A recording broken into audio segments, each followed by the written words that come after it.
جګرانو کتونکو دا وخت زه راغلی ما د اشنغر سیمې چارسدې ته چېرته چې د کوم ځای ګوړه د سوغاتو په توګه باندې هم مشهوره ده. د چارسدې ګوړه ډېره زیاته په ملک پټه زیاته مشهوره ده.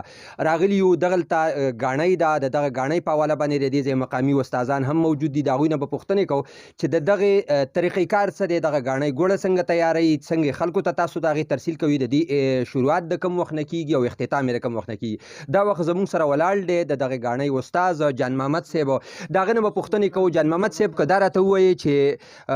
چارسدې ګوړه خو د سوغاتو په توګه باندې به زه دا ووایم چې د دې د سوغاتو په توګه باندې ډېره زیاته مشهوره ده. که دا راته ووایي چې د دې شروعات د دې ګوړې د کوم وخت نه کېږي او د دې اختتام د کوم وخت نه کېږي، که په تفصیل سره راته ووایي چې د دې وخت څومره وي، د دې نه علاوه د دې طریقې کار څه دی.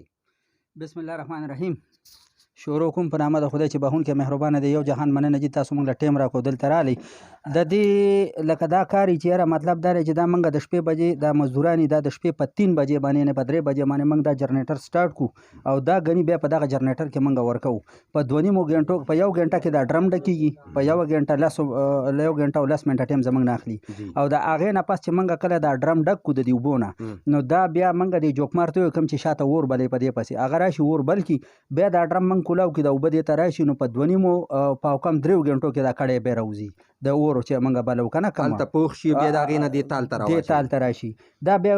تاسو وکتل جي چې دا بیا موږ چکی کوو. دا بیا څه ساعت لپاره په دې اتره کې پرته دا چې کله وچه شي دا ماما دی دا په ګلاس ماس وخي، نو چې دا کله وچه کړي نو د هغې نه پس بیا چې کوم دی دا موږ د بوجو ته کړو، نو بیا د دې ترسیل د دې ځای نه کېږي چې کله بوجو ته شي. د دې ګوړې شروعات د کومې میاشتې نه کېږي؟ دا شروعات خو د دې کېږي جناب د دې نومبر په دې میاشتو کې دا ټولې سلامتې ګاڼۍ روانېږي. نومبر نه شروع کېږي او تقریبا د مارچ پورې ځینې ګاڼۍ د مارچ پورې رسي، ځینې فروری کې ودرېږي که نه، بیا وروسته ګرمي شي، نو بیا لکه دا خبره چې بیا څوک اور ته نشي ټینګېدی که نه، نو ګرمي، نو دا تقریبا دغه 4 میاشتې یا تقریبا 3.5 میاشتې ګاڼۍ ټوټلي. که دا راته ووایي چې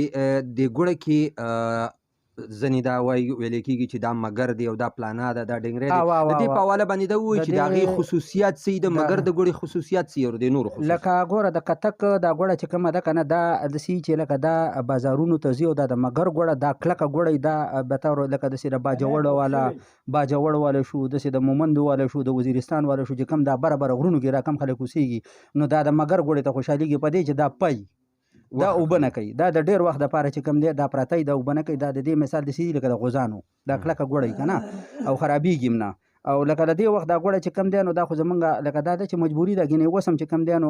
زما په خیال باندې 20 ورځې لکه دې کې اوس هم شته دی، خو چونکې دا سیلې میلې لګېدلي دي، دا ګني ارتولي د زمیندارانو ورونو ډېر غټ نقصان کېږي، نو چې کله دا ګنی پرېوځي دا خو یا مږه کوي یا کچه شي، نو په دغه وجې دغه مجبورۍ د وجې نه موږ دا ګني راوښو دلته بیا ګاڼۍ کوو، دا بیا وړو. دا ګوړه هم پایداره ګوړه ده، زبردسته ګوړه ده، خو چې یو سړی د کور دپاره وړي او د ساتنې دپاره وړي چې یاره ما نه روجه هم پاس کړي او د کور دپاره لږه لږه راخلم، ما نه د مګر ګوړه ده.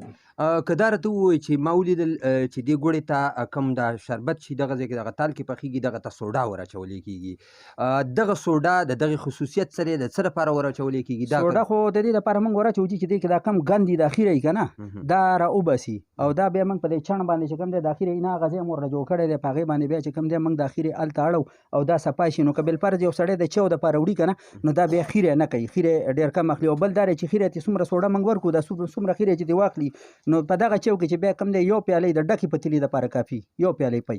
او دا راته ووایي چې دا رنګ کوم چې رنګکاټ وي، بعضې خلک رنګکاټ استعمالوي، بعضې د هغې وجې څه چې دا ګوړې رنګ ښایسته کېږي یا یې په چیو کې د رنګکاټ او رنګولیټ سره چې کوم دی د دې ګوړې رنګ ښایسته شي که نه. اوس یو سړی افر وکړي چې بی زه کور دپاره وړم، نو د هغه لپاره به یې موږ بیا رنګ وباسو، بیا په هغې کې رنګکاټ نه اچوو. اوس ځینې خلک داسې دي، څه وخت مخکې دا لوبه راغلې وه، زه د عظیم خان پول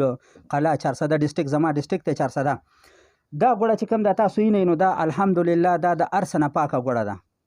دا د هر څه نه پاکه ګوړه ده، دا چې کومه ده دا پاکه ګوړه ده. په دې کې موږ چیني نه اچوو. ځینې خلک داسې دي چې هغوی پکې چیني واچوي که نه، نو دغه بېماني ده. دا ګوړه چې کوم پرته ده په ثابتومه که چا پکې چیني ثابت کړه، نو د دې سیزن چې څومره پیسې کېږي موږ به یې وله ورکوو. که تاسو د چینو خبره وکړه، دا چیني چې پکې اچوي د هغې وجه څه چیني د څه لپاره؟ چیني خو دې لپاره استعمالېږي چې دې ورځو کې دا ګنی لږ شانته کچوي که نه، خوږوالی پکې کمي، نو دغې دپاره چې کوم دی. او بله خبره دا ده چې د دغې دا یي چې یاره دا چیني پکې ور واچوي که نه جي، نو دا ګوړه ټینګه شي،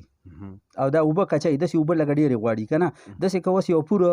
د 15 تومنو نه وځي یا د 22 تومنو نه وځي که نه نو داسې چې پکې چینی نه وي نو دا بیا د 13 تومنو نه هم نه وځي لکه اوبه کم وي که نه اوبه هم کم وي بل ګنې کچای که نه او بله خبره دا ده چې دغه بیماني ده جي او د چینی منافقتوب دی د چینی او په خالص دغه کې فرق او څه وي د چینی په وجه هغه ګوړه ولې درونوالی کوي جي درونوالی کوي درونوالی ډېر زیات وي اوبه هم کوي بیا وروسته اوبه کوي که نه او بله خبره دا ده چې درونوالی کوي دا ګوړه دا چې کومه ده دا اوس سپکه ده